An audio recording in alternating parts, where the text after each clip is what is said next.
Good afternoon, guys. I'm going to read a little from Hank the Cowdog. The weather's just so nice that I can't imagine staying inside today. It's just beautiful. So I'm going to read chapter 6 out here on my deck. All right, we are on chapter 6, which is called Buzzards. I made my way north, and if you remember correctly, yep, he was leaving the ranch. You got it. He'd been accused of doing something wrong, and he wasn't very happy about it, so he decided he was going to leave. I made my way north, away from the headquarters and up to the Canyon County. If I was going to be back in the wild, that was a place to go. Funny how good it felt walking away from everything. The job, the responsibility, and that constant worry. When I crossed the road there by the mailbox, I felt free for the first time in years. On the other side of the road, I stopped and looked back. Drover had followed me about 100 yards, but then he'd stopped. He was a-watching me. Maybe he thought I'd change my mind and go back. Maybe he was waiting for me to tell him to come on with me. But I didn't. I ran my eyes over the ranch I'd loved and protected for so many years. I waved farewell to Drover, and away I went. I wondered how Looper and Slim and Sally Mae would react when they figured out that I'd resigned and moved on. I had an idea they'd be sorry. They'd realize how they'd done me wrong and misjudged me and accused me of terrible things that I didn't do. All I did was eat a dead chicken, and she wasn't a bit deader when I finished with her than when I had started. Maybe they'd cry, maybe not. A lot of people will cry over their dogs. And people just never realize how important a dog is until it's too late. In life, we get yelled at and yelled and kicked and yelled at some more. But when we're gone, people wish that they had us back. Yeah, they'd cry when they found out that old Hank had moved on. And they'd cry even harder when it dawned on them that their ranch was being protected, and I say so-called protected, by Pete the cat and Drover, the chicken-hearted mutt. That would wring some tears out of them, that's for sure. They'd cry, "Oh, I wish we had Hanky back. He had his faults, but he was a good, honest dog. It just won't be the same around here without him." Around sundown, they'd walk out into the pasture and they'd call, "Here, Hank! Come here, Hanky boy! Here, Hank!" And you know what? I'd be up there in them canyons eating fresh meat instead of that co-op dog food and listening to the sounds of nature. I'd be enjoying some pure peace and freedom. I'd hear 'em calling my name, begging me to come back, but I wouldn't go. Nope, they'd had their chance. I tried to go straight and live within the law, but they drove me to drastic measures. Drove me to follow the owl-hooted trail and become an outlaw. Next morning, they'd get in the pickup and they'd go driving around. They'll check all the spots that I used to hang out. The sewer, the gas tanks, the corral, and the creek. But I wouldn't be in none of those places. Then they'd drive over to the neighbor's place and they'd ask, "Has anybody seen Hank? We've lost our Cowdog." "No? Well, we're going to offer $500 reward to anybody who can find him."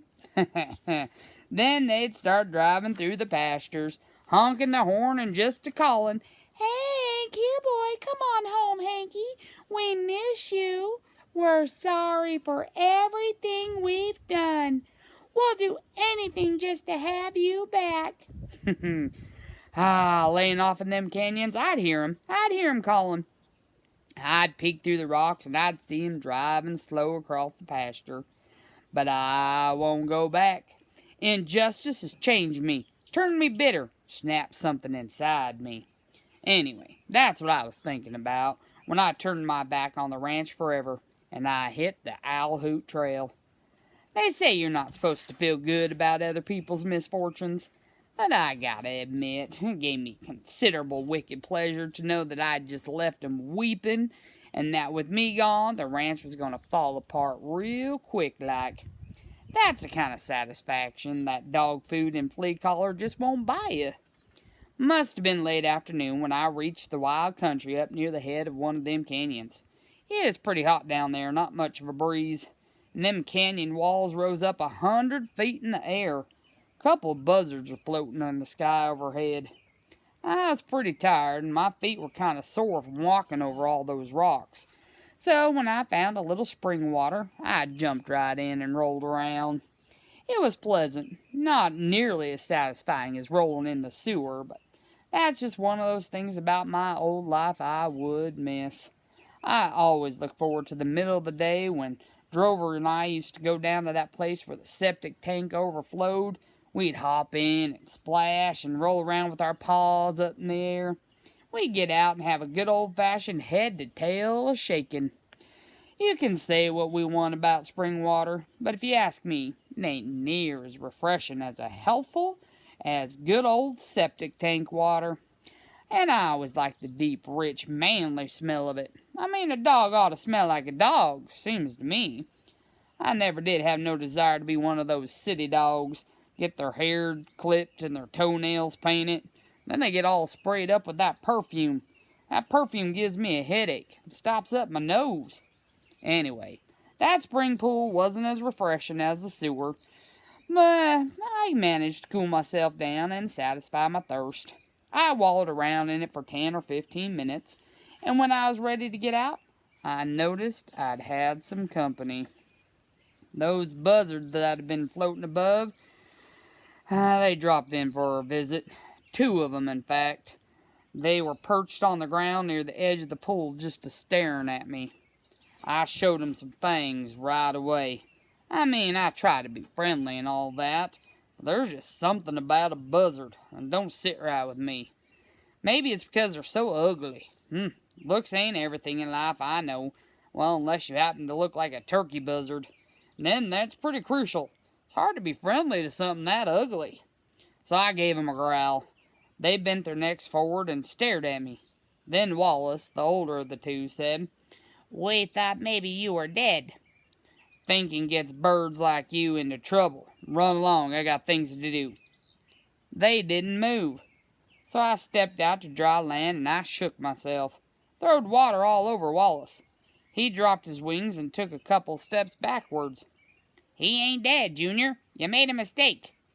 I tell you, he's dead, Pa. I just know he is." Junior seemed to have a little problem getting his words out. "When I picked up the signal, something was dead. Remember that ground squirrel? I picked him up 500 yards. And what did you say?" Wallace frowned and squinted one eye. "I don't recall. What did I say?" You said that I was seeing things, that my eyes were hooked to my yeah, your belly. It's starting to come back to me a little bit now. And you said I didn't have enough experience, and when I got as old as you, then maybe I would amount to something. I was just trying to be optimistic, son. You can't blame me for that." Wallace burped, and the whole canyon went sour. "Ooh, dadgum, I'm hungry." "I'm telling you, Pa, he's dead. I picked up the dead signal." They moved a little closer and looked me all over real careful-like. "Junior, if he's dead, how come he crawled out of that water hole?" "Beats me, but he is." "And how come his eyes are open, and he's looking back at us?" "Beats me, but he's dead." Maybe so, son. I never claimed to know everything." You did it too? Yeah, yesterday morning you said you did." All right, I take it back." "Hey," his head shot up in the air, "I'm starting to pick up that signal now too. He is dead, you're right." "Told you so." They came toward me. I watched them and lifted my lip on the right side. "Whoa!" "Junior, hold it. Son, did you see that lip go up? Did you see them teeth? Wait, looky there, son. Do you see what I'm seeing?" Junior stretched out his skinny little neck and studied me for a minute. "That don't mean nothing. I'll prove it." And with that, Junior marched up and pecked me on the top of my head. Well, as you might imagine, I didn't care for that, and I took a snap at old Junior. and relieved him of a double handful of feathers. The buzzards went a-running for cover. The old man tripped over a rock and went down, hopped up, and kept on going, looking back over his wing the whole time. "I told you he wasn't dead. Pa! I told you once. I told you twice. I told you 3 times. Pa! You're going to keep fooling around and get us hurt one of these days. Pa! What's that around his neck?" Huh? They were back to looking at me again. "That's where the signal is coming from. That thing there around his that thing under his chin." Old Wallace's eyes popped open and a smile came over his beak. "I believe you're right." Let you guys see this picture. Hope you can see that. Hope you can see that. "It's a chicken head." Wallace put on a pleasant face, for a buzzard, and came waddling over to me. "Hi there. You new around here?" "Maybe." "I'm Wallace. This here's Junior. And we was just... What would you take for that chicken head?" "What you got?" They went into a huddle, and then the old man said, "Tell you what, neighbor, times are hard right now, and my eyes is going bad on me. And Junior's a little on the simple-minded side, and so we haven't had us a real good meal in 3 days. We sure are hungry, and we sure could use a chicken head right about now. Till our luck changes, you understand. We have to take it on credit, is all. That's basically the long and the short of it." We would do you a favor sometime," said Junior. Wallace nodded his head. "Yes, we would. We surely would, because we never forget a good deed." I thought it over. Seemed to me that trading a stinky chicken head for a buzzard's goodwill was about an even swap. You couldn't take either one of them to the bank. Tell you what, boys, if you can chew the string in half, I'll let you have the head. Their eyes lit up, and Junior started toward me. The old man slapped him across the mouth with his wing. "I'll handle this. You just stand for further orders." Wallace waddled over to me and squinted at the string. He leaned up his neck and took a bite. Got my ear instead of the string. I yelped and jumped away. "Oh, I'm sorry. My old eyes, they're not what they used to be. Let me try again." "All right, you can try again, but you leave that ear where it sits." He tried again, and this time he found the string and chewed it in half. And just as soon as that head hit the ground, Junior made a dive for it, swooped it up in his beak, and off he ran. The old man went after him, flapping his wings and stumbling over rocks and things. "Junior, you come back here right now! Junior!" They fought over it for 5 minutes. First Junior had it, then Wallace had it. Then they got so busy fighting over it that it fell to the ground, and a chicken hawk swooped down and picked it up. And that was the last they ever saw of their supper. That stopped the fight. "See what you've done," Wallace squawked. You done it because you was so greedy. Yeah, greedy." It was about dark by this time, and I'd found me a comfortable spot and curled up for the night. Junior and Wallace argued back and forth for another hour, until at last they were quiet and we had some peace and quiet.